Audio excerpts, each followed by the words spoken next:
My name is James O'Callaghan, and on behalf of the Macroom History Group, I'd like to welcome you here to the Castle Hotel this evening for the launch of A Whisper from Oblivion by DECLAN O'Rourke. The book is the much anticipated sequel to The Pawnbroker's Reward.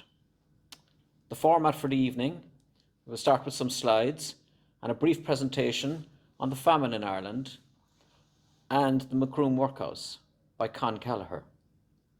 This will be followed by an interview with Declan, conducted by Michael Kelleher. We will open the floor to some questions and follow that with some tea and coffee and a raffle. Thank you for supporting the Macroom History Group. I'll now hand you over to Con Kelleher. I will come from the history aspect of it, which in a way is a bit cold, but Declan does the artistic, where he's taken the facts of the famine. They're based in Macroom, very much based in Macroom, but in a creative way he tells the story maybe better than the historians. So hopefully there will be two aspects of it here tonight.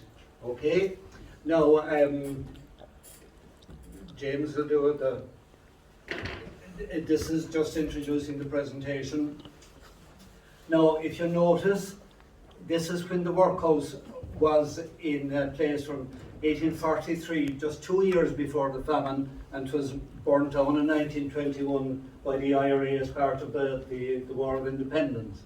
Now, the name in Irish, the name is very interesting, I think, itself. It's Tignamocht, and that is the house of the poor people. So the house, it was a charity, it was an attempt on the part of we were part of the United Kingdom at that stage, to help the people, the poor people, but also it was a workhouse. It wasn't a rest house, it wasn't a comfort place, and we'll come to that later on. I have another slide about that, but just bear that in mind.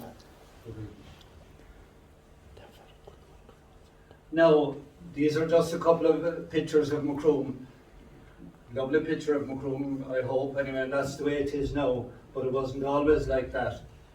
This slide here, that's a slide of the Macroom, of the hospital, of the workhouse. All the workhouses were built according to a set plan, but there was the one that has a life of its own, I think, anyway. So go back there, please. They were all built according to this plan. This was the front office. Men and women were divided. This was the dining room. Meals were taken in silence. Men were separated from women, boys from girls, and back here they had a place for lunatics and idiots and the physically retarded. So it was a fairly brutal regime. The name of the people, the residents, was inmates, and it kind of reminds you of what happened in Auschwitz and so on and so forth. But that was the type of regime, and that. I don't know who drew the map, but they got this bit, the Messitown bit, wrong. So you can see, and also very important, there was a burial ground here. Okay.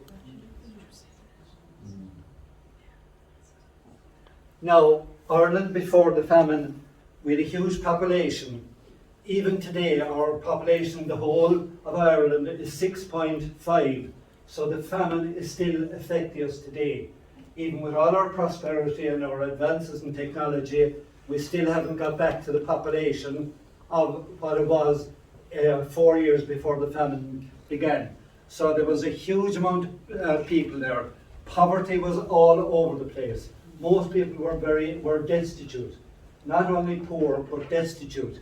Okay, begging was widespread, and there's a very lovely description in Hall's book about they were travellers from England. They stopped in the square in Macroom, and they spoke about their encounters with people begging there.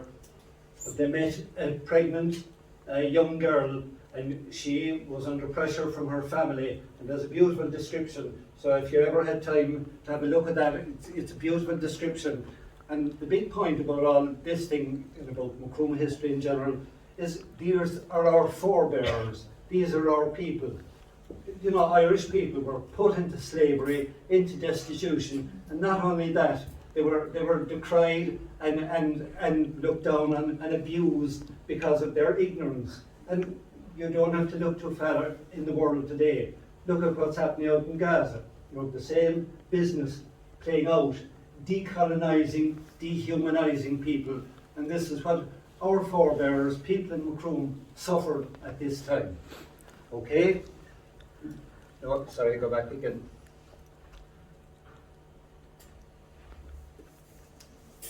Now, the potato, the poor people depended very much on the potato.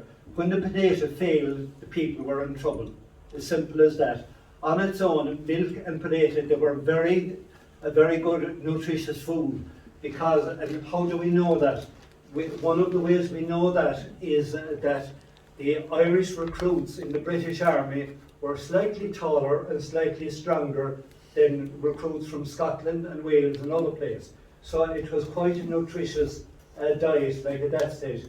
But the problem was, when it failed, the people were in huge trouble. And then, as now, in any catastrophe, it says the people down along the line suffer most, the poorest people suffer most. And so it was with the famine in Ireland. So you obviously had no social welfare. Half the houses were fourth class. What you meant by that is that they had a door, they had no windows, and that was it, okay? Their cooking was done inside, they didn't have a chimney. So half the people were living in conditions like that. If you just take that alone, it was very much an agricultural country at that stage. The only industry that was there was up in Belfast and in the east. Now there were a couple of small factories in Macroom and tanneries and various, but by and large it was very much an agricultural country. The Irish language was spoken by the majority, but again that was downgraded, and one of the big things that the famine did is that it eliminated the people who lost out most were the cottiers and the landless peasants. And it was the poor people had Irish, okay? Because to be educated, you had to have a bit of money. It was very much a moneyed society. Status and money and place, like that, that's what it was about. So, but when that class of people was wiped out, the language died with it too as well. So it had a very profound effect on the use of the Irish language too as well. Now, there was immigration before the famine. Now, even the way ignorance is described, ignorance here means that people couldn't read and write English, okay? They could be very clever in Irish in their own language, but that showed, like, I mean, the bias of the state against the native Irish people, peasants, whatever you want to call them, okay? Now, where the workhouses then came about, like the House of Commons, they were very good at having commissions and inquiries, but they were very poor at doing anything about it. They appointed this guy, Archbishop Quakely. He was the Archbishop of Dublin. He was quite a conservative guy, and they thought he was a safe pair of hands. But he actually came up with quite radical proposals to address the problem of poverty in Ireland. Because it was radical, the government at that time didn't want to know. And he specifically advised against having large workhouses, and it was against laissez-faire. Laissez-faire means that let the ball hop where it will, people should be able to look after themselves. But the Irish, because they were Irish speaking, they were used to living in country areas, they were uneducated and so on and so forth. It was a very unfair game like that they were asked to play. Okay. Another feature of this is that the guy who designed the workhouses, or who came up with the idea of the workhouses in Ireland, was a fellow who had played ball in England. He was a kind of a company man, a government man, and he ran a very economic place in Nottingham. Another factor is that the landlords in Ireland, they were despised by the government in England, okay? And in a way they were in a tough position because they were only part of 10–15% of the country, but they had the power, but they knew that they were in a hostile environment. A lot of them settled their problems by neglecting their estates and drinking wine, women and song. The government in England knew that, and they despised them because they weren't improving landlords too as well. So that was the other part of the thing. The government, oh yes, when they were designing the workhouses, they knew they could not deal with disaster. No, you couldn't have had a bigger disaster anywhere than what happened in the famine. It was the worst disaster in Europe in the 19th century, okay? It was the worst because proportion-wise, at the start we began with 8.2 million. We think, figures are not absolute, but we think that there was 1,000 or 1,000,000 people died during the famine. At least between 1 and 2 more million immigrated during the famine, and the consequences, that trend of immigration continued to the point that by 1911, the population of Ireland was down to 4.6. It almost halved, and that was counter to what was happening in Europe. In all over Europe at the time, the population was increasing. In Ireland, it was directly the opposite. We halved like in that period of time. Okay. Now, basically, the workhouses in Ireland, they were a version of what happened in England. England was a very different society because England was being industrialised at that stage. They had big cities and so on and so forth. Ireland was very much an agricultural thing.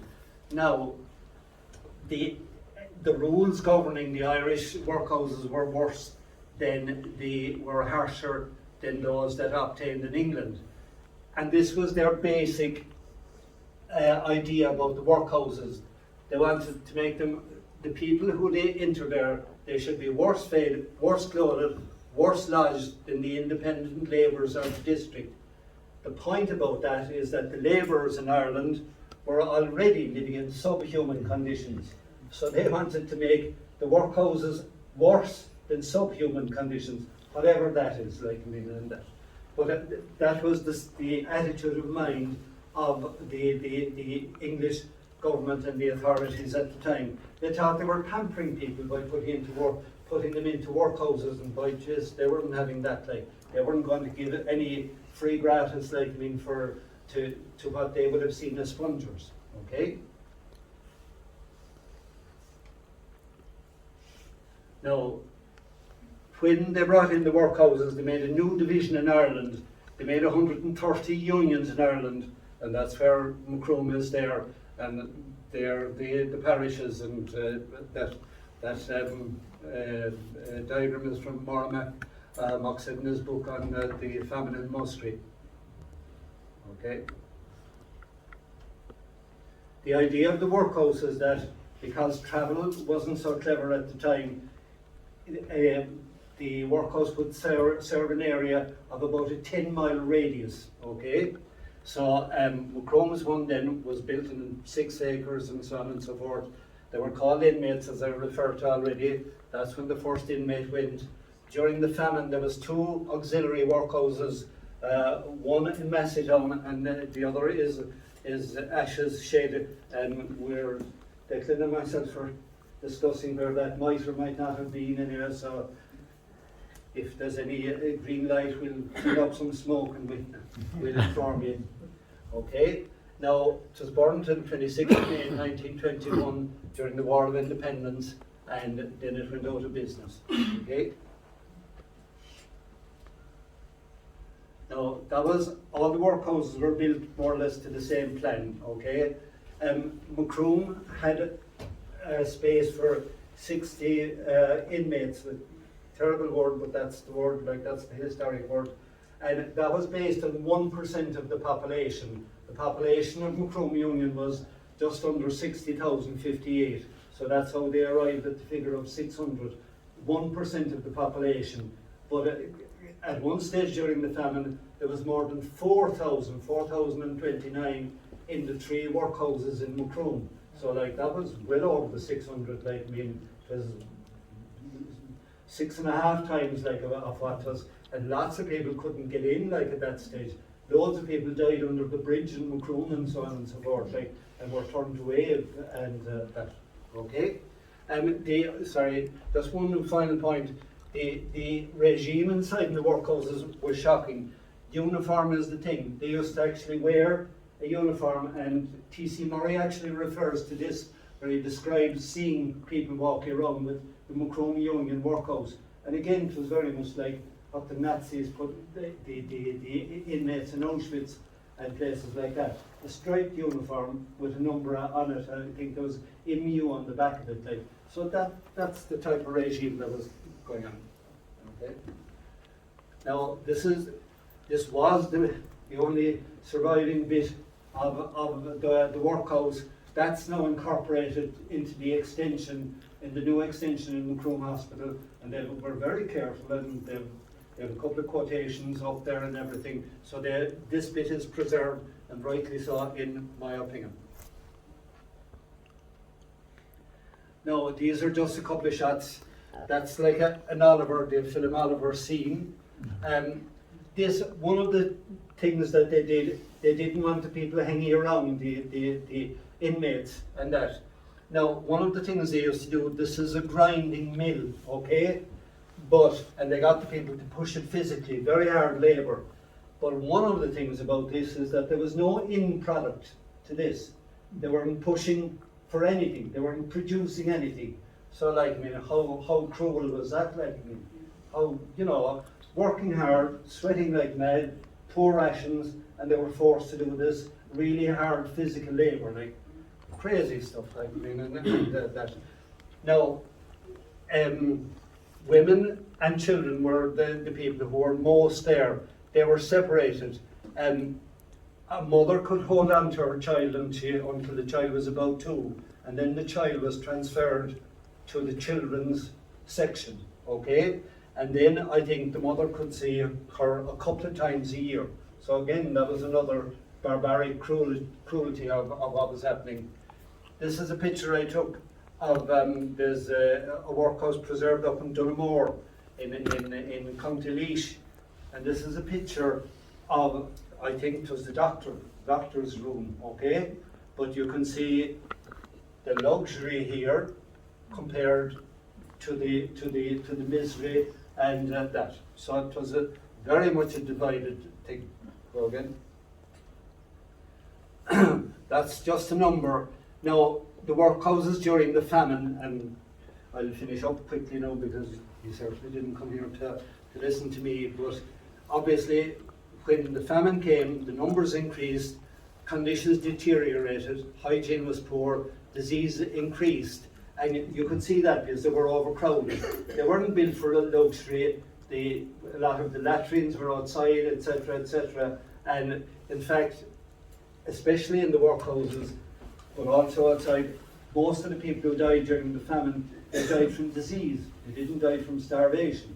And typhus and those lads were the thing.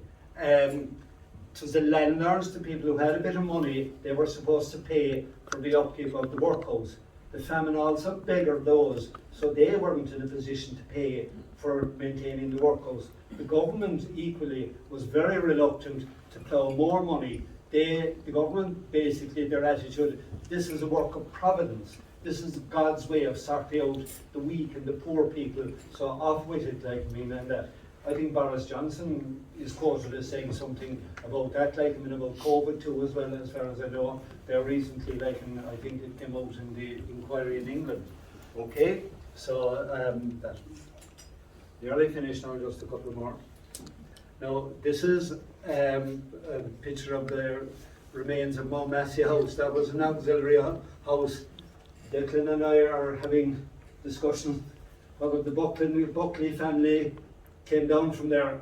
For me, it makes more sense that they came down the hill, but I think I might have taken that from Declan's song, like, I mean, and that, and meet you at the bridge. But anyway, we'll try and decipher that and sort that out. Like, by the way, the workhouses were put on the poorer side of town, and here in Macroom, east of Macroom, the land is very good. West of Macroom, the land isn't so good. So where do they put the workhouses? To the west and to the northwest. And the idea there was to intercept the paupers from spoiling the centre of the town. Like, that was the attitude, that was the reason they were sited there, like, I mean, and that, okay? Now, that's just a brief about various incidents. Now, these are some figures. They think about a third of all famine deaths were in the workhouses, okay? So the workhouses are a huge part of the famine story, okay? At one stage, between 1847 and 49, a quarter of all inmates, to use an awful term, died in the workhouse. So that will tell you, like, if you got to the workhouse, you were pretty well in trouble, or a good chance of it, like, I mean, and that. Macroom graveyard was full by 1849, and that's where Carrigastory came into play. You know, you'll be glad to know this is fairly morbid stuff, like, I mean, but like, was the reality. You know, that's me finished. So I'll hand you over to Declan, and he can take it from there. I would like to just say before we start a very big thank you to the Macroom History Group and to the Castle Hotel, to Michael and to Jim Cooney, all for helping to put this together at very short notice and for hosting me, and it's a great pleasure to be here.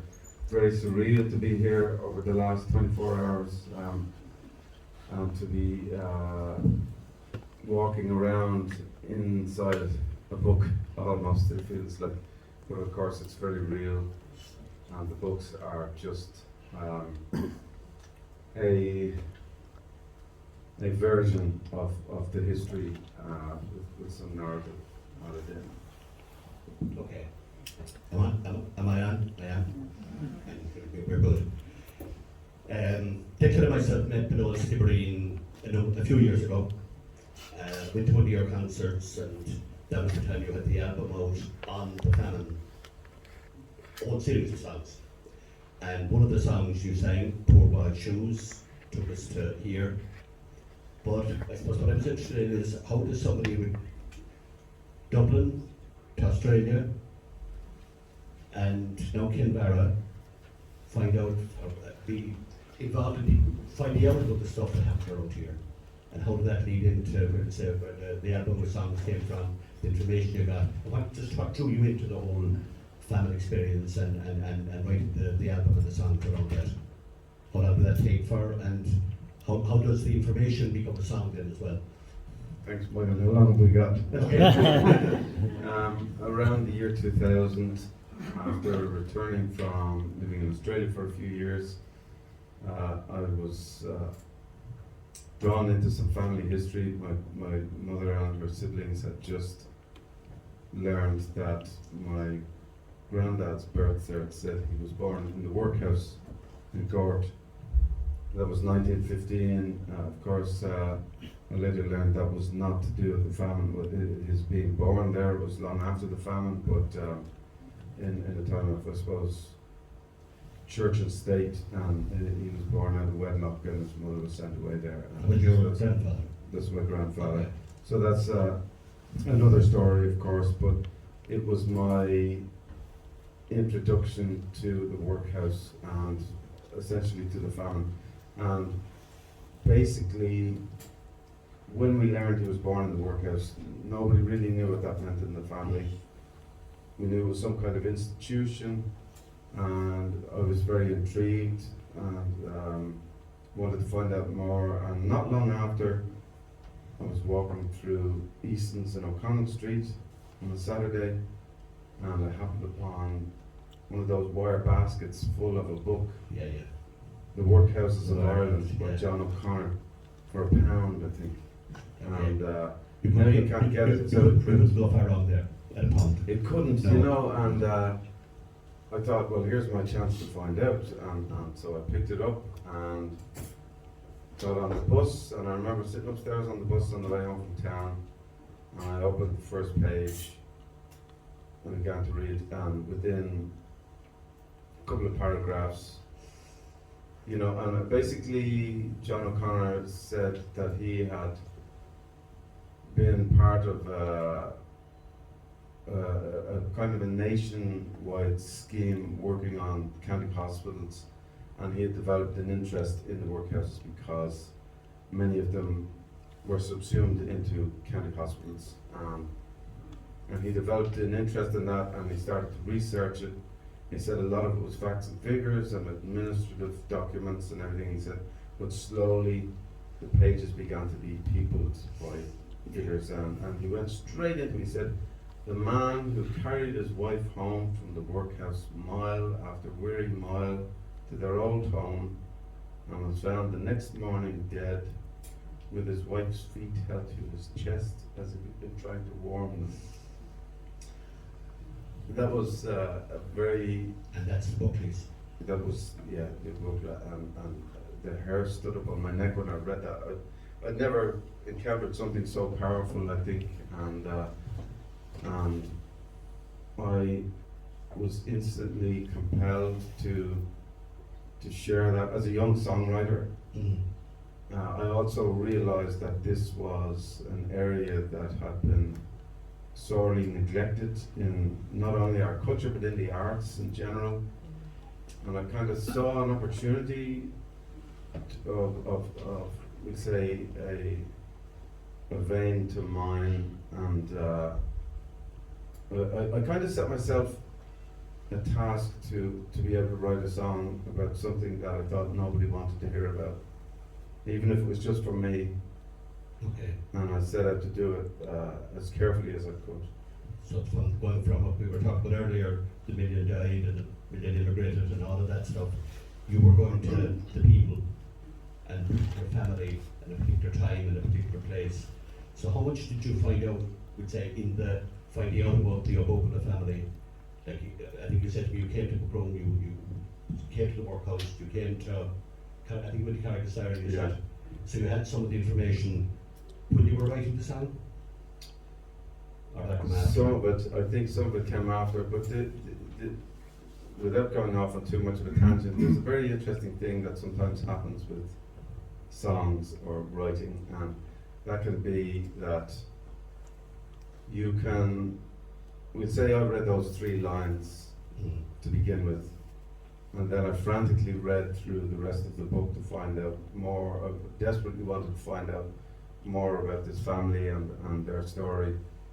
And of course, along the way, I began to come across all sorts of other passages that were very powerful about other people and other accounts, and I was underlining things and saying, oh my God, that's another song, that's potentially, this is how the idea of a collection developed. But when I eventually got to the back of the book and there was 2 whole pages on the family,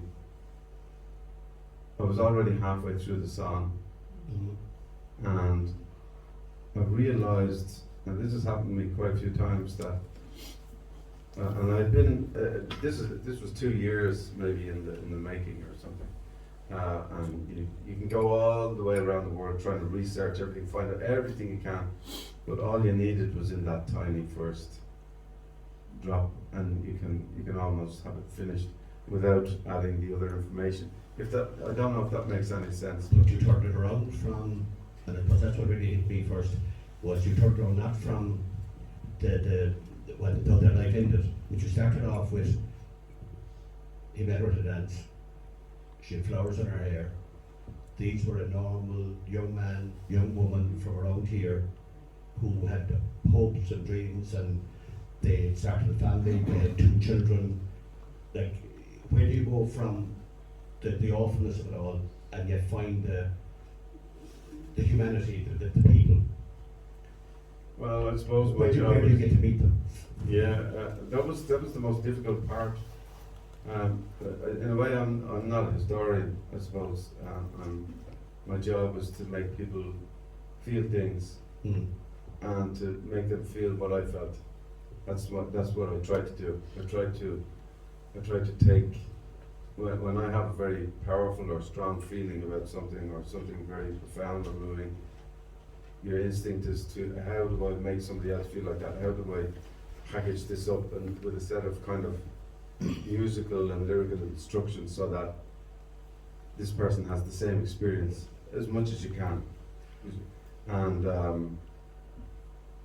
to do that, I suppose, I don't know, but we go back to the account that I read, and that in all the years that I've read about the subject since, and I have a bookshelf this long of books on the famine that I've read, and the more you read, the less you understand, you know. But it's such a vast topic, and if you start trying to get into the politics of it and everything, it's so complex.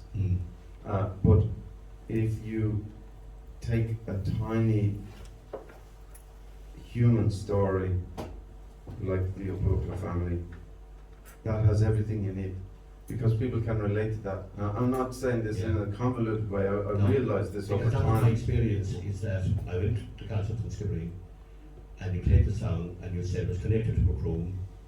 My mother's from Kilmurray, my father's from Tundra. I should get a Keller or surname. There's a few of us around there. So Cool Mountain, Kilmoutra, all these were my uncles, and Hanover Hall, all these were my uncles and aunts. And so I was up to you afterwards, and I said, how much do you know about this place and all that? So you said to me that you had been to Macroom to the workhouse, that you had been to Carrickstyle. This is 18 years after I began the project, actually. Okay. Just as for context. Yeah. Okay, 18 years. Okay. You talked about having an impact on somebody, and when I'm hearing my own place and people from it, just got to afterwards, and you said this, and you said about that they walked the 6 miles home, so they left the workhouse, they went to Carrickstyle where the children were buried, and they walked the 6 miles home to their area. But I think in the conversation you said you weren't sure where that was. That's yes, that's true. Yeah, so this is where I kind of came into the picture, because I thought, right, that sounds like some of the people that I would know, cousins of mine. So I phoned my cousin Johnny Keller in Kilmoutra, because Johnny knows stuff. And it was Breda, his wife, answered the phone, and I said, Breda, does this make any sense to you? And she's a Limerick woman, but she said, is that to do with the famine house? And I said, okay, that sounds kind of familiar. And she said, that's up in that's Tiggy Creedon, up in Tiggy Creedon's farm, and he kept the house there. And so I thought, right, I get the message back to you through the man who ran the concert, Declan McCarthy, and yourself and your sister Tammy were around. So Tuesday night the concert, Wednesday get the information back to you. So Thursday morning, Maura Flynn was here with me. We were supposed to be doing parish work on the Thursday. I said we're going to Clondrohid instead. So we ended up Clondrohid, met Johnny, and he took us up to Tiggy's, and we went up to the place. But the way I was told, sorry to interrupt, was that you had called your first cousin, who had called another first cousin, who spoke to somebody in a shop on a corner. In our family, there's a kind of, you know the network works. Yeah, you just check stuff. Yeah. And then you had the anecdote about how that's why they said the British never got a full hold on the Irish, on Ireland, because they did everything formally and triplicate and everything, but in Ireland, you don't get anything done unless you know somebody. Absolutely. Who really knows? Yeah, and who really knows where it is. But we found ourselves above on that Thursday, and I think we have a photograph of it. We do, if we can access those photographs, But so the place that you had written, the O'Brien family that you had researched, and the song that had taken years to put together, and the 18-year journey you've been on, when you've been to the workhouse, you've been to Carrickstyle, but we were now above in the place that Ty Creedon had said, look, people died here, and people were found dead here, and people were found dead here during the famine. And so I didn't disturb the building, the stones fell in themselves and all of that. But he left the place as it was, and the piece of ground. And so we found ourselves standing outside that, your sister Tammy, Johnny Creedon, my cousin Johnny, Ty Creedon, yourself and myself, and Mara took a couple of the photographs. Yeah, To find we're yourself- interested in now. Okay, He's only just came in a couple of minutes Okay, ago, so yeah. That's it. so that's on the Thursday, we're up there. And what's behind you there is the place where you said this couple were found He with lived her and died in that place. and her feet That's his chest. into his chest. You can see it actually with the threshold just there at the front beside them. You know, now it's so tiny. It's not much bigger than the width of our two chairs. I would have thought. Inside, really not much bigger than the length of a person. A home that for would have been a one of husband those. and a wife and 2 children. Yeah. And some of the families would have had more, of course, you know. And I suppose we acknowledged that Ty Creedon left the place there But unbelievable. and showed respect for it. Unbelievable, yeah. So we, Is Tyke here tonight? he's too shy. When we were up there, Johnny Keller said to me, I suppose we'd say a prayer for them all. And we did. We acknowledged people that had names, you were vocalists and a few that had names, and the thousands and thousands and thousands that just didn't have a name. And I said to you, will you sing? Might be a good time to do it now, so that Yeah. yeah, they would hear what brought this together for you, if we heard what my shows in this. I thought it was lead into it. I was astonished and profoundly moved to find that after all the years talking and singing about these people, that something actually did even exist that proved their existence and it was there as a witness to it, and it was unbelievable to stand there. And I remember that you asked me to sing the song. I think I sang the song first, and then I said maybe you'd say a few words, and you said a very beautiful thing. It was the forgotten in life but remembered. Yeah. I Yeah. thought that was There's beautiful. so many people.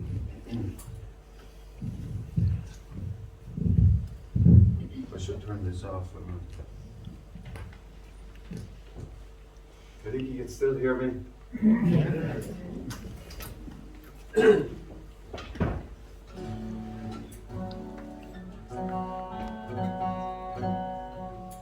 Temperature of the room has changed since I was in it earlier.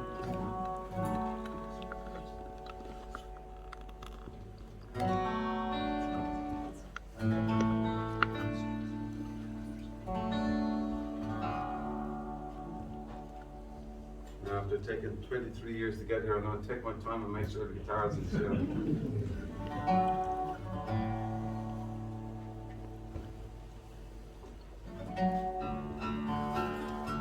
Somebody told me years ago, never run to the stage. Okay. I've infuriated many TV producers by walking very slowly onto the set of the Late Late and stuff like that, you know. I say, come on, come on, come on. You don't want to be out of breath when you get there, you know.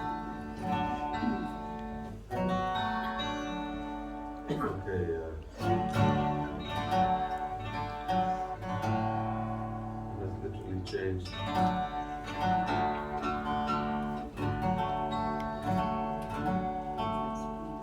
Oh, there we are.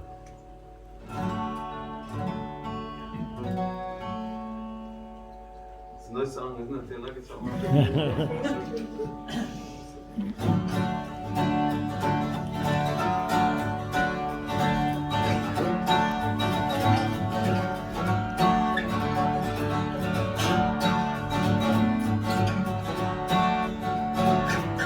When he met her at the dance, she had flowers in her hair. There was no girl in this land who could have stood next to her there. And there everyone could see how he loved her instantly, though he had nothing to give her but his poor boy's hopes and dreams. Well, he danced with her that summer till it showed on her sweet face, as she was taken by the warmth of him and all his gentle ways. Then he swore to her his love was true. He married her in poor boy's shoes.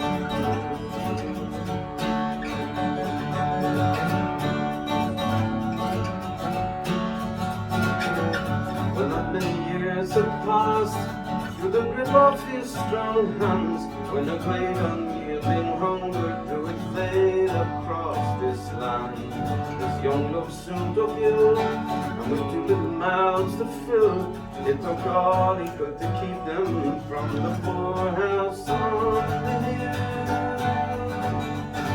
But when his pockets had run dry from crying tears that rang like bells, and their home blew in the wind just like an old seashell, then he gathered everything he had to lose, and he walked them up in poor boy's shoes.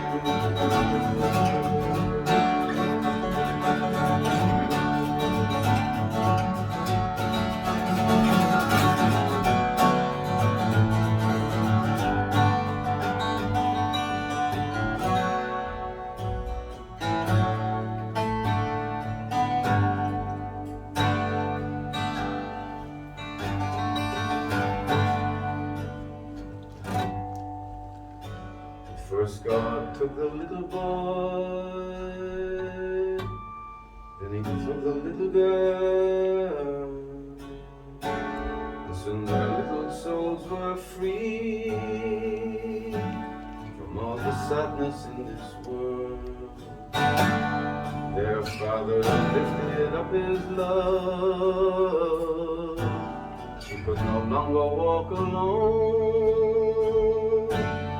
From the poor house on the hill, he took her on the long walk home.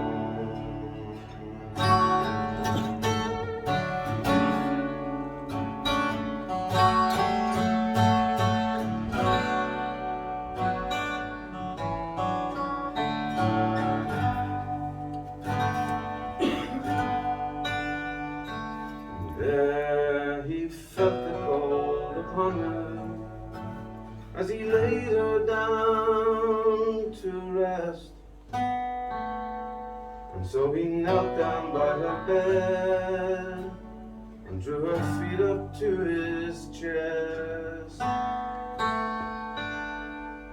And there he tried to warm her cold feet through.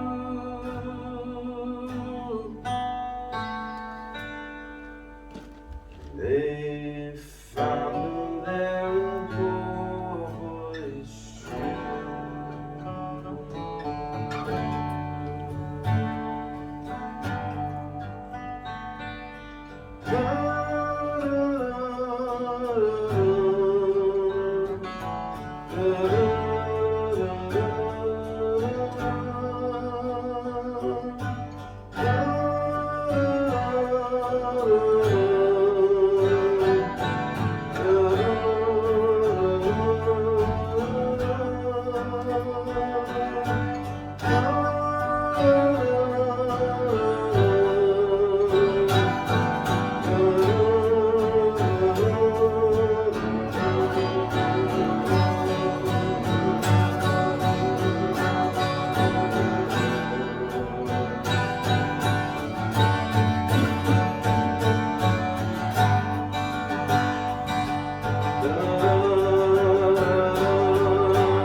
yeah, it's so personal, like.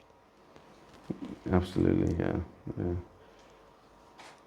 So you came away from there and you said, I've done an album and I've done the tour and I'm at it with 18 years and I'm done with this now. I'm finished. Yeah. Yeah. There's a couple of books.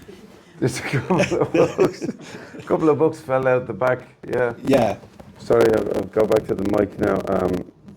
Well, it's your fault, Michael, actually, for Thanks very bringing much. me up that hill. I thought I was finished. I really did, and that concert in Skibbereen was the last concert of that tour with a 9-piece band. We'd been to America and England, and I thought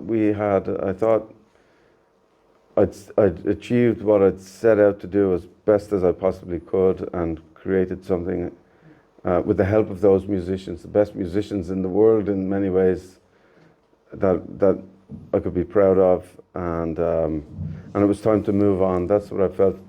And then this man approached me after the gig and said, you know, my father came from a mile from, and you know, that was the first time in all those years, after searching, contacting libraries and county councils and stuff, and mostly getting no answer at all, of actually tangibly hearing of anything that validated their existence other than Padre Lira's account. And as you said yourself, within 2 days we were up there standing looking at it, and I remember one of the most there are other pictures there, Con, if you could. They didn't come through, okay. I remember you could see from the top of that hill. That's right. For because miles and miles. Tig took us up just to the brow of the hill as we were coming back down towards the cars, and he pointed over and he said, that's Liscarrigan, Yeah. where Tar Pather came from. Mm-hmm.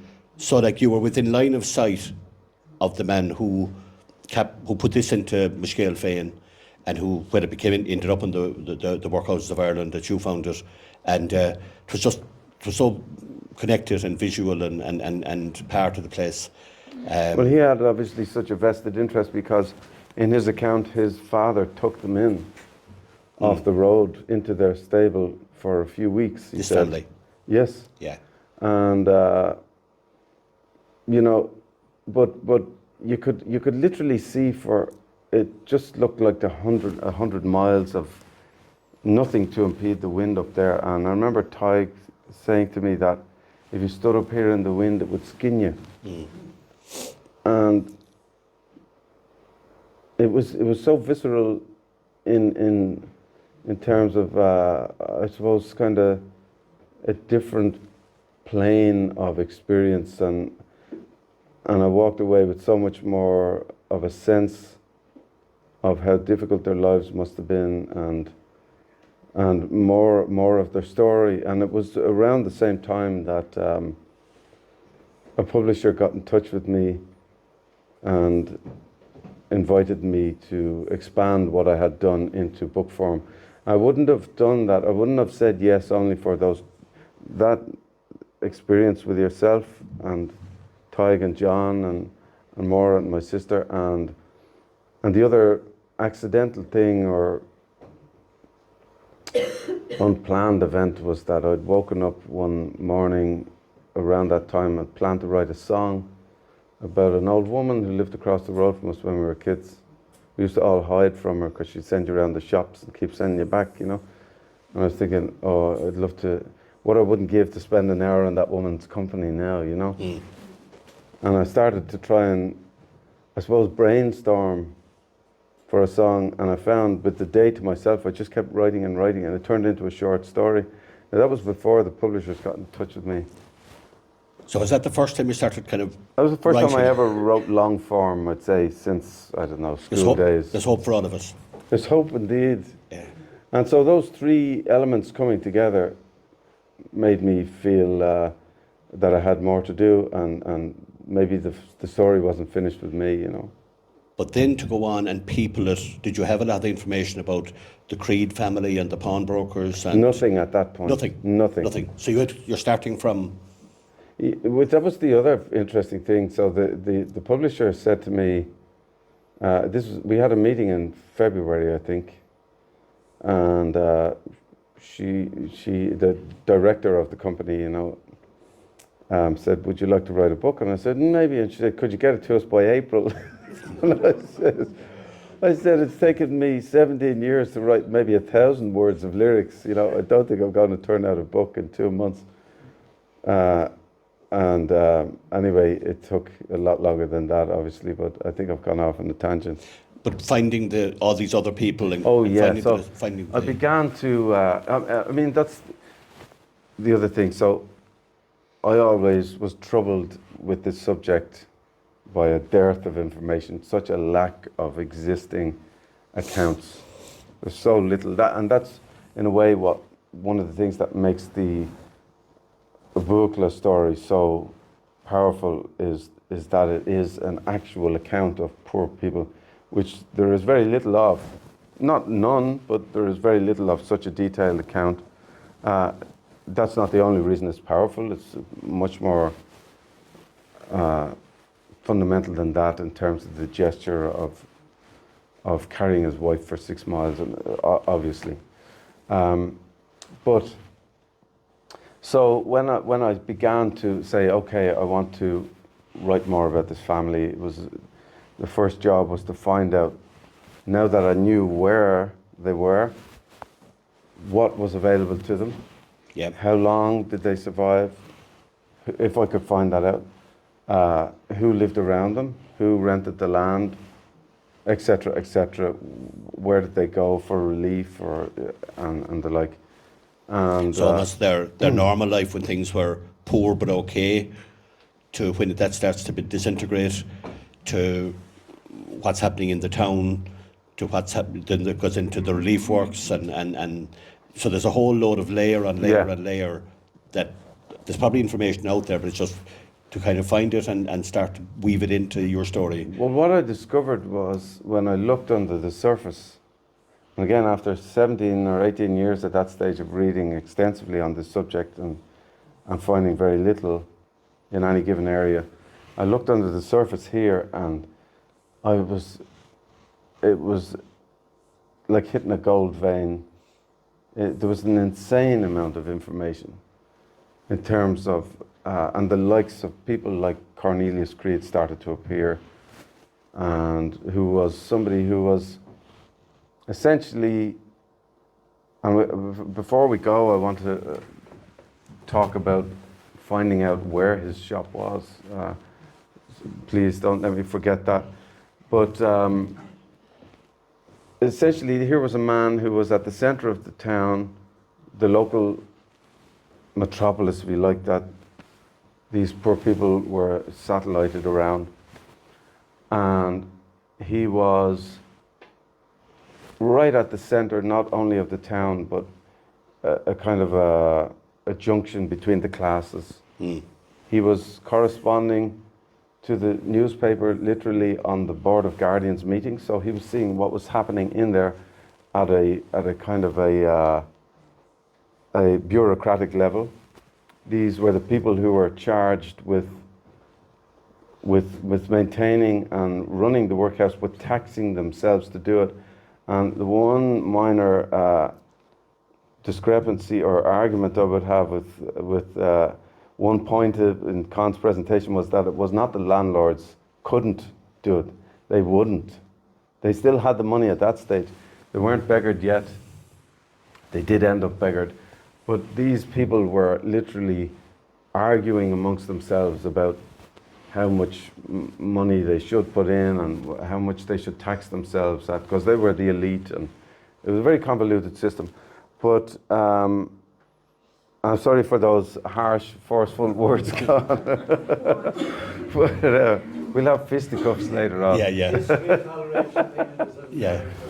But so that was one thing he was doing. He was also volunteering on the relief committee, but he was running a pawn shop. This man who was a benevolent character through his writing had this very conflicted position. He was a middle-class Catholic person, which I didn't know existed until that point in time. We have come to see history in black and white terms. The Protestant ascendancy were rich, they controlled everything, and the Irish Catholics were poor and had nothing. But there was a mixture. Yeah. You know, Daniel O'Connell was middle class or aristocratic Catholic, you know. So there was a layer of this, but he was also doing something which was a revelation to me. He was writing opinion pieces to the papers.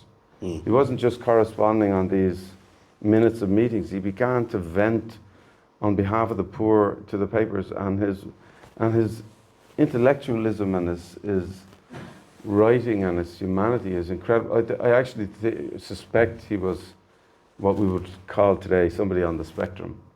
Okay. Really a highbrow kind of intelligence and a fascinating character, and of course his own conflicts with he was on one hand very benevolent and fighting on behalf of the poor, but he also kind of was in competition with these landed gentry around him and jealous of what they had.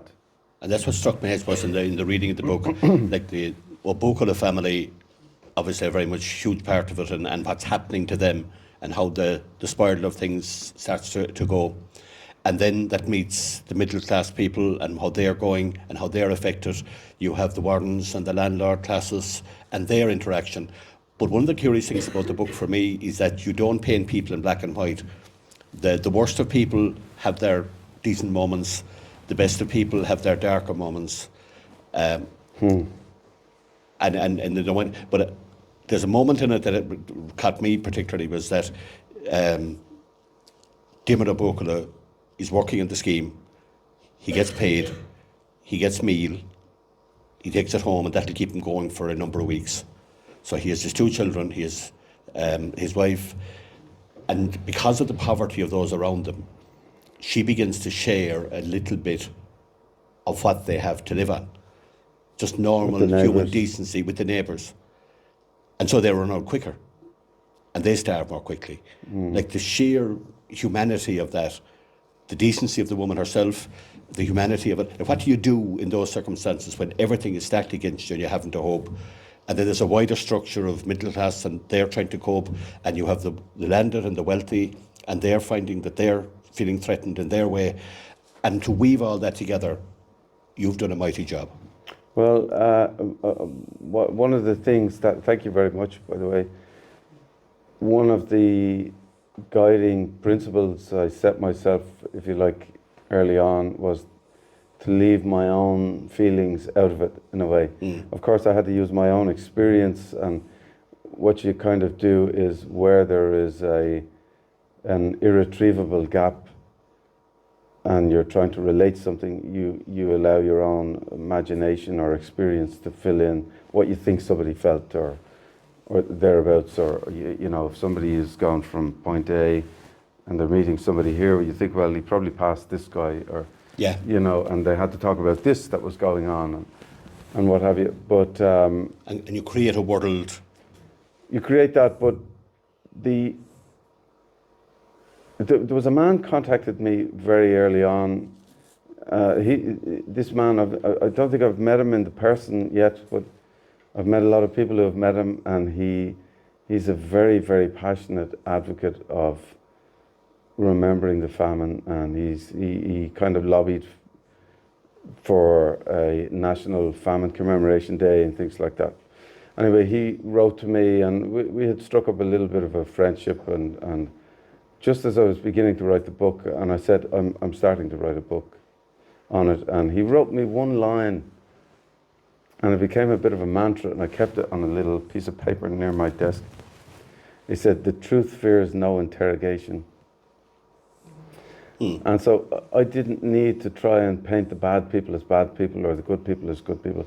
You know, you just try to put down what I found, what was happening, what was really happening, how it was really unfolding, whether that upsets people's kind of perception or concept of what they believed it was like, and allow them to figure that out themselves. And and so you had these conflicting.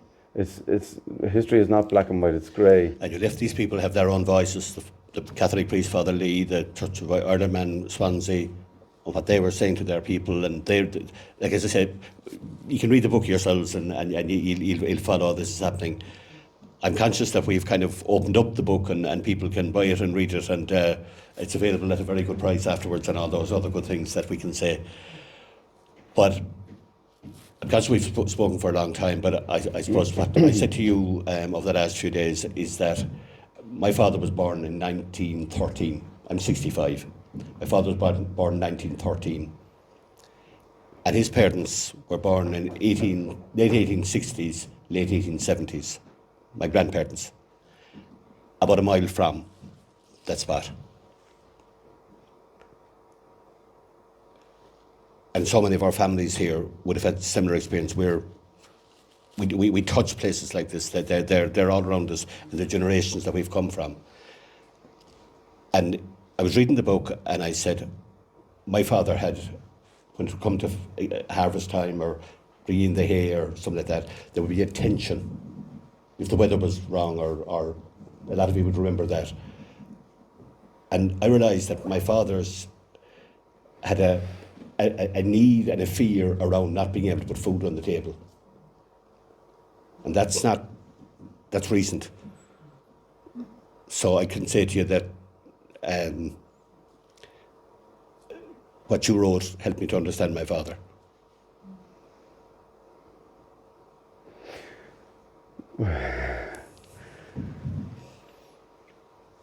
You can blame yourself again, because in the beautiful way that I've heard it said, that people is a version of the universe looking at itself through its own eyes. You brought me to that story and up the hill, and so it's your own people and ancestors bringing you back to it. And all of ours. Yeah. So thank you. Thanks, Declan.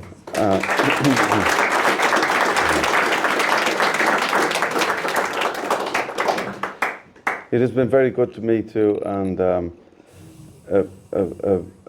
source of great learning of humanity as well, and inspiration, obviously. But one of the things I learned through this story was how empathy works. And it was because, as I studied in retrospect my own reaction to how powerful that story was and how moved I was to read it, honestly, you know, I began to unravel the way that my emotions reacted, and I realized, piecing it together over time, that it was when I put myself in their shoes. And I imagined that that was my mother and father, or my children. Yeah. That was when it was most powerful, and that was when it was like a bomb going off in my head, or you know, and I realized that that's why it is so important to keep stories like this alive. You're now 5-year-old who was 2, 3 when you were starting, and the age of the 2 children that of the Buckleys had. Yeah. And without empathy, we have situations like we're watching now in the world, you know, when people don't put themselves in other people's shoes.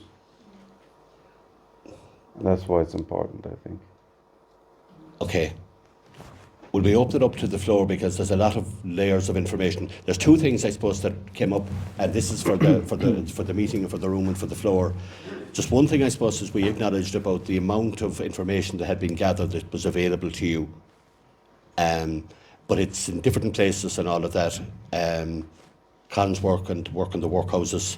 There's a colleague of mine, Paddy Hickey, who wrote a book on the famine around Drina and West Cork, and it's just a source material for so much stuff. But so many people have gathered information. How hard was it to go and find it? And for the for the average person who might want to kind of get under the skin of this, have we places that we can take people to, or could it be brought together in some sort of way? That's one question. And the second one is, where is Creed's pawnbroker shop? So we'll put that over to the floor because you know this town better than any of us. In answer to your first question, it was there has been an amazing amount of local history and a couple of books like Moira McSheevna's on Drucoil, Famine in Muskerry, and Dennis Paul Ring's Macroom Through the Mists of Time. They were invaluable sources of information. Black Blight, quite a few books that I got from Jim Cooney, and but a lot of the information was information that is almost lost in terms of it's very hard to find on the internet. Newspaper archives, you have to pay to get into them, and then what you find is they are not catalogued in such a way that you can type in a keyword and always find it, because we'll say the newspapers are digitally imaged or replicated, and so it literally took. I got a T-shirt made after the first book for the launch. I got one for me and one for my editor, and it said, "I spent lockdown in 1846," and it was true, because I literally lived in the newspapers of 1846, Macroom, and regional Cork, we say, for a year at that point, and then. Is there stuff all over the floor, bits of information, or is it all in the computer, or is it? I put it in the computer and I log it, and I have files on most of the people who lived around the town and different articles that relate to them, and essentially what I did was I developed, because it was a mess, whether it's digitally or in your head or what, it's so hard to keep track of. So I started to develop and construct a timeline of events, and you try and put things in order. And I literally downloaded, we'll say, the calendar of that year, and we're still talking about the first book now. I did the same for the second one, but what day was actually what day in 1846, and what were feast days and everything else like that. And so I printed those out, and that gave you and a I began framework to write into the boxes what happened on this day, so that I could see, in every month I was in, I could see everything that was happening to all of the main people. It's all factual stuff, and then basically every chapter of the book was based around a significant event that actually happened. What was happening to this family, what was happening to Creed, what was happening to the other people, and how they were weaving in and out of each other. How they were interacting, I'm wondering, should we hand things back to the Macroom historical people here, and let you take it from there? I would like to find out about Cornelius Creed, and he was one of the only main characters, we'll say, whose premises I can't tie down, and I can point out where various people's shops were, and the other pawnbroker. George Wiseman's pawnbroker, I know where that was, and it's been fascinating literally walking around the town. And I was saying to Con, do you know that's where this happened? That was Welpley's Drapery and blah blah. That's where they had the three black heads on top of the spars for years at one point, but that was on top of the old bank. It's literally tangible and fascinating. I personally think that there is an opportunity to do something extraordinary in Macroom if the will was there, and potentially resources, of course, and that is to map out the town, whether it be through an app or something, and have this interactive experience where you could literally, you can access an entire layer of time and interact with it, but still, Cornelius Creed fell between the stools, and I can't pinpoint at the moment where his shop was. I know it was on the square. I have a feeling about where it was, and I've put it there in the books, but maybe the Registry of Deeds or somewhere like that is not populated generally can answer this. There were two Mrs. Creeds in the audience tonight, so Oh. we have to draw. Okay, Can we actually open this up today? Please do. And if anybody has any questions or anything at all, just before I steal it again. away there, please. Can I, excuse me, can I compliment Declan on the most fantastic achievement that he's pulled off? I had the audacity to contact him when I closed the first book, and I was so moved by it, and I told Con earlier, I was so moved by it, profoundly moved. I've never ever been moved by anything in relation to the famine until I read that book.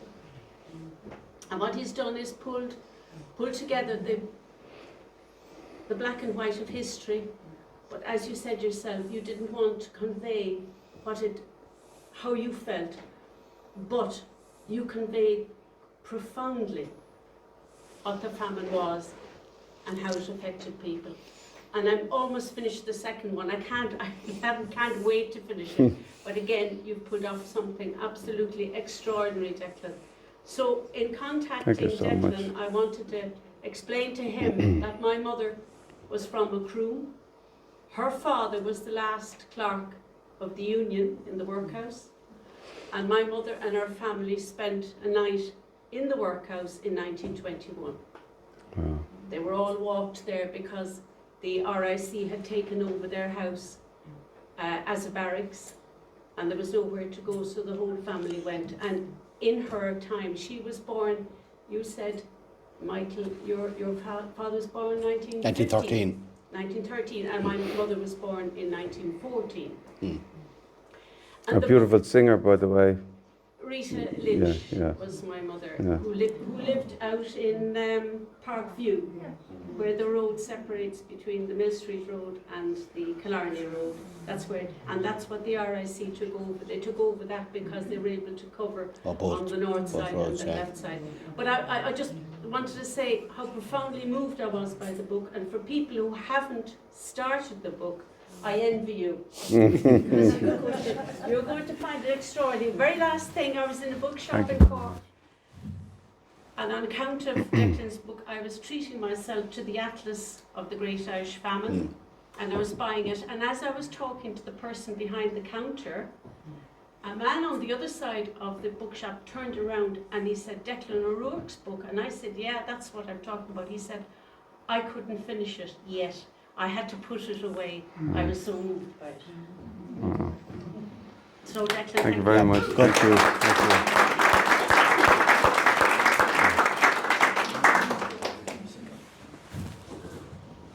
So, I'm a Kelleher as well. I'm a psychiatric nurse working here in Macroom, but I'm privileged to work within the grounds of the workhouse. Oh, wow. So I work in St. Coleman's house. But I've worked within, I've been associated with the workhouse grounds since I was born in 1964, but my dad was a nurse before me, and he opened St. Coleman's, the original St. Coleman's, in 1968. So every day I drive through the gates of what we call the community hospital now, I get a feeling of, just some feeling you get about this precious place that I'm driving through to go to work. But the history there is actually amazing, and as I suppose about 4 or 5 years ago, I think I contacted Con. I was driving to work one morning and the tarmac had dropped on the driveway in as we come towards St. Coleman's. To the left is the original workhouse building that is still there. But in actual fact what happened was there was a well, the tarmac fell through and there was a perfect circulated well there. And I think I rang Sean McSweeney, who was a photographer at the time. I said, "You have to get this picture." Wow. And unfortunately, it was filled in. It's there. It's actually there on the driveway, just in front of the old St. Coleman's. To the left is there. So the actual original well of the workhouse is sitting there, but it's just covered in. But it is there, and I've seen it. So as I say, it's just that I get that feeling. It's just below the surface. I get that feeling. All of I it. go through the place every day. It's a special feeling, and it's well worth visiting, even within those big walls. You know, just to see it. Privilege to witness it, yeah. Thank you. Thanks a million. It was a lovely chat and a brilliant book. I'm in a book club and just wondered, had you any good questions to ask when we are all reading it in the new year? Have I any questions to ask? What kind of question? A good question from the first one, the pawnbrokers. I'm flummoxed now, to be honest. You know, when people discuss a book. Okay, yes, okay. What do you think the pawnbroker's reward was? What do you think the pawnbroker's reward was? Brilliant. Great. Yeah. Thanks for that. Okay. Any other questions from the quiet side? DECLAN, I was Hello. involved in the Kilmorey Museum development, and actually we acquired a famine pot for the museum, and like that, I was aware of the famine, and I had read, you know, accounts of the famine and West Cork famine, but we tackled it through Antara Padrolera, but I was researching and curating, and we were rushing, you know, to get things ready. But it was in Muscale Fane that there were sections about the Buckley family, but in the museum there's a dresser from Antara Padrolera's and his walking stick, and there are also some of his novels. They were actually used by Terence MacSwiney, the Lord Mayor, you know, died in 1920 in Cork on hunger strike, but he has signed copies of Tahar Padrolera's book. You know, they're on the dresser in the museum. But like, actually, I won't say similar, but it was in Muscale Fane about the Buckley family that it really struck me. But like that lady said, your achievement, like in the pawnbrokers award, the story, it really resonated with me for the first time, you know, what the famine was. And the characters, as you say, we're familiar with the landlords, the Warrens estate, Rye Court, and the Masseys, you know, but like to put it into context and the story and what happened, the tragedy of the famine, but you really put it down in print. And I went to one or two of your concerts then back in Tralee, in Sheensha. I actually went to Kilkenny there, your last concert. That's right. Just to see it. But your music, you know, is so, it's up there with your writing, and I found it extraordinary. I love you said it in that order. Thank you very much. I'll finish now, but like you said, it was your first book, wasn't it? But what struck me, the writing was like a song, you know. But you know, you were singing off the pages to me, you know. So it was an extraordinary achievement. Picking up what you said, Terence, Thank you, Terence. The people that in the 1960s around Kilmurray that said Tarapadder's home place, then stuff will be lost unless we house it somewhere. And they got the old museum in Kilmurray, and they got the stuff and they said we'll keep it there. And they got the wheel from the Crosley tender in Kilmichael, and they said that'll get lost unless we. And the museum, the momentum for the museum was just people said this stuff will get lost unless we gather it. And they have enough now, and it led on to the second museum and the modern one and all of that. But the people with the instinct to say, unless we gather this now and hold on to it, it could be lost. Mm-hmm. And you know, the 1960s, those people did it, people are still doing it now, and that gave stuff for you to work with then. I suppose just to conclude, your book has really brought the artifacts to life and contributed, you know, immeasurably, like to the whole experience. Understand from. Thank you, Terence. People's stories, really, and human stories, I think, are what move people and what we all relate to. And I think, in many ways, I almost think the story of the Obukla and Creed and what's in the book are the backdrop of the famine is almost irrelevant in a way, if that makes any sense, in terms of just the resilience of people and the heroism of people, I think is what, and the hope of people is what I try to get across, you know. But thank you very much, and congrats on that museum. I must get out to see it. Sorry, Declan. When you were in Skibbereen, I'm sure you heard of the song Dear Old Skibbereen, and I don't sing, so don't ask me. I have heard of it, yeah. There are some great songs. There are not many songs that exist from that time, from the famine era, actually. And much like John Spillane said to me one time, we had both written a song about 1916, and he pointed out that most of the songs that celebrate 1798 and the like were written on the centenary of 1798. People write them from the comfort of the remove and the distance of history. Sometimes Maybe you need that space. Yeah, sometimes it's easier to see from a distance, maybe, or that's another reflection. You've written 2 books now. This is a trilogy. Are you working on the 3rd one, or is it finished? Is it a bit like you've got 3 books, but you're just publishing them or releasing them over time, or not? Good question. Good question. I was going to say something funny, but it would be great to have the 3rd book written and this, you know, maybe go back in time and release it first. Or,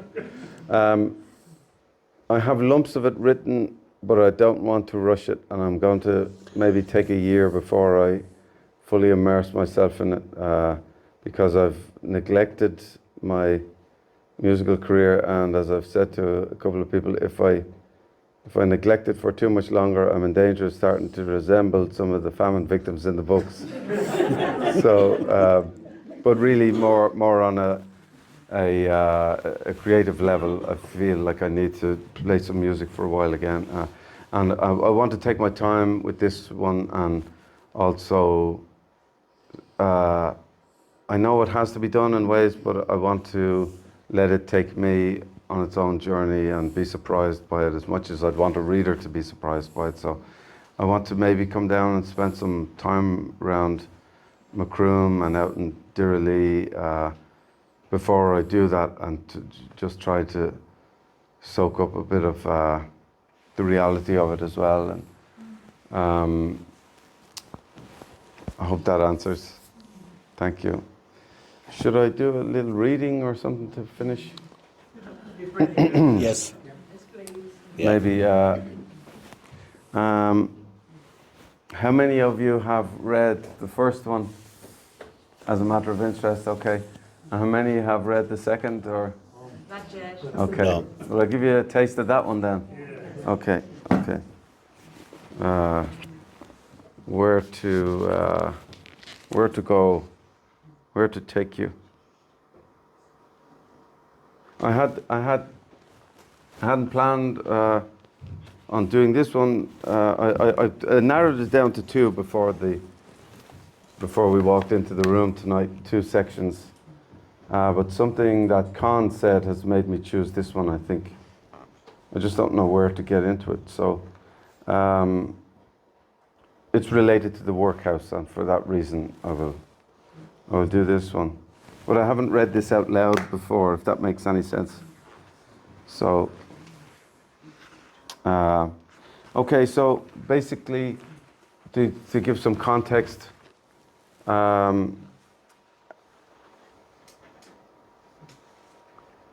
slight spoiler alert, Nora is still alive in the second book. Okay, so I'll tell you that. And she's been woken up by the matron, because the master has fever and is dying, essentially, the master of the workhouse. And she's given the task of keeping vigil and letting the matron know after a period of time when they've sat and waited for him to die, if you like, or she's left to sit with him because it's late during the night. Sorry, that's a lot of context, but rather than read you a couple of pages, you know. Just where to enter. Poor Mr. O'Brien. Matron bowed her head as Dr. Crook returned the cup to his bag. First the schoolmaster, and now... You'll send for me if anything changes. You're leaving, doctor? I am but one physician who requires sleep, Mrs. Horgan. Can you spare one of your nurses to stay with him? The fever ward is beyond what could be managed already, and as Mr. O'Brien refused to be treated there... But doctor, you said yourself 'twill not be long. It could be 10 minutes or 10 hours, Mrs. Horgan. It's impossible to tell. All the while, between them on the bed, the master's body continued its mortal sucking and blowing, either to beckon or to ward off death, Honora imagined. As the doctor left the room, she could sense well what was likely to happen next, confirming as much when matron likewise prepared to leave. Knock on my door when the time comes and don't go to sleep. Yes, miss. Twice across the hour that followed, believing the moment had come, Honora woke matron only to find upon their return that the master had resumed his struggle for life. The most offensive fluids continued to leak from his body throughout, as though in advance of death he had already begun to putrefy from the inside. The third time Honora felt cause for alarm, the master's body jerked violently as simultaneously the flame of the candle behind his head faltered, threatening to go out for no obvious reason. Sucking in his longest breath yet, O'Brien seemed to swallow all of the room's air, choking on every ounce until, when he had wrestled for what seemed a short eternity, a long, coarse sigh of death left his body, sinking and deflating at every corner, and eventually it lay completely still, devoid of life. More fearful than she had expected to be in that moment, Honora did not move for some time. Such a tyrant in life, the loathsome and cruel stain of the master's character yet remained upon his body, and however beaten and empty the vessel seemed, Honora could not help but imagine that at any moment he might yet rise up and out from beneath the soiled sheets of his sick bed lunge toward her, naked and skeletonized, having produced his dastardly whip from beneath. But such a painful death as his was surely God's retribution for all the suffering he had enjoyed serving up across his lifetime, she conceived.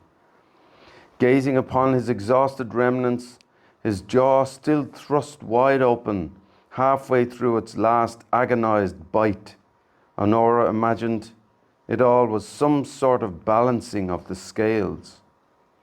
That this man had experienced just such a grueling and torturous death as all those poor souls he had professed superiority over was a thought that brought unexpected comfort. But Honora's attention was suddenly drawn to something pasted upon the wall by the master's head. It being the only such thing around the room, she instantly realized what it must be. How had she missed it? The sign so many inmates had whispered about, the one it was said O'Brien had pinned to the wall of his quarters, the ethos of the workhouse upon it. Honora could not read the letters in their black ink, but she knew what it said. Everyone knew what it said. The lot of the able-bodied inmate should be less tolerable than that of the lowest labourer. They are to be worse fed, worse clothed, and worse lodged than the poorest outside. What an evil thought! What a sickening idea to aspire to, she considered. And here, a real thing, in such a position that, upon waking, it was surely the first thing he had seen every day. How vile, how cruel. Images flew through Honora's mind of the women she had seen sick and dying all around her, smothering under the fetid smell of their own filth and dirty clothes, cold and shivering, babbling the names of their children. Staring at the simple evil of the sign in the presence of its instrument, Honora felt the urge to spit upon it with all the anger and venom she could gather at the sickness of its meaning. Bringing her face closer, she searched the hard, square lettering for any sense of humanity. The harmless piece of paper yielded yet nothing. But Honora felt her mouth begin to fill. Tightening her lips, she drew a slow breath and imagined herself raining disgust upon it. But such a thing would be noticed, she realized. Instead, she turned to stare intimately at the horrible face of cruelty alongside her, even in death retaining its air of supposed nobility, eyes closed in ignorance, nose in the air, head held high in pious superiority. With an explosive, shivering convulsion of her entire being, Honora unleashed every drop of the hatred bound up inside her, then watched the sputum that lashed and clung rolling silently down his pathetic face. For the hundreds of people at that very moment suffering in the wards around her, agonizing in the dorms and the fever hospital. For the pitfalls of innocent, helpless children, old men and women already committed to the dark clay of the workhouse graveyard. For herself and what she had become, and for any of her family that might yet suffer the same fate. It was not enough. Watching the slag that made its way slowly down his waxen skin, erasing and changing nothing, Honora felt helpless and tasted the tears that, as though wept by all those poor souls, gathered and ran down her face, washing and cleansing with purifying salt. Remembering that matron might come along and discover what she'd done, Honora wondered if she ought to wipe it away, but in that moment she did not care. Instead, she stared, and through the glass of her tears, even felt sorry and ashamed, pitying whatever was the caring element of the monster before her, for he must have cared for something. When Honora awoke, she realized she'd been asleep for some time. For how long, she could not tell at first. It was still dark. The body had not moved. But the candle was now much smaller, she realized. Remembering the matron's insistence that she not fall asleep, Honora instinctively crossed the hallway and knocked lightly. "He's gone?" the woman asked, tightening her belt in the open doorway. "Will I fetch Dr. Crook, miss?" "Right away. Oh, God in heaven," she gasped, peering into the master's quarters as Honora left hastily. "Bring the chaplain too." Returned with the doctor, Honora watched as he tied a rag around the master's head, attempting to bind the jaw closed, but to no avail despite the use of some force. "Good heavens, how long since he passed? The body is cold entirely." Honora kept her head low as the chaplain began his preparations, and Dr. Crook estimated death as having taken place at least 2 hours prior, looking to his timepiece once again. "Mrs. Horgan, please inform Mr. Burden at first convenience the death of Mr. O'Brien occurred in the small hours of the morning, Thursday, February 4th. "Yes, doctor." "Send 2 able-bodied paupers to confer his remains to the mortuary in the morning. There is no point in moving him now." "Of course." "The jaw will have to remain distended unless it is to be broken. Rigor mortis has long set in." Passing a look of disdain to Honora, matron barked, "Be back here first thing, girl, and bring 2 more with you to clean up this mess." "Yes, miss." "They will need some lime of chloride from the infirmary," Honora heard Dr. Crook tell matron as, bone-tired, she left to look for a place among the crowded boards of the women's dormitory. Longer than I planned, but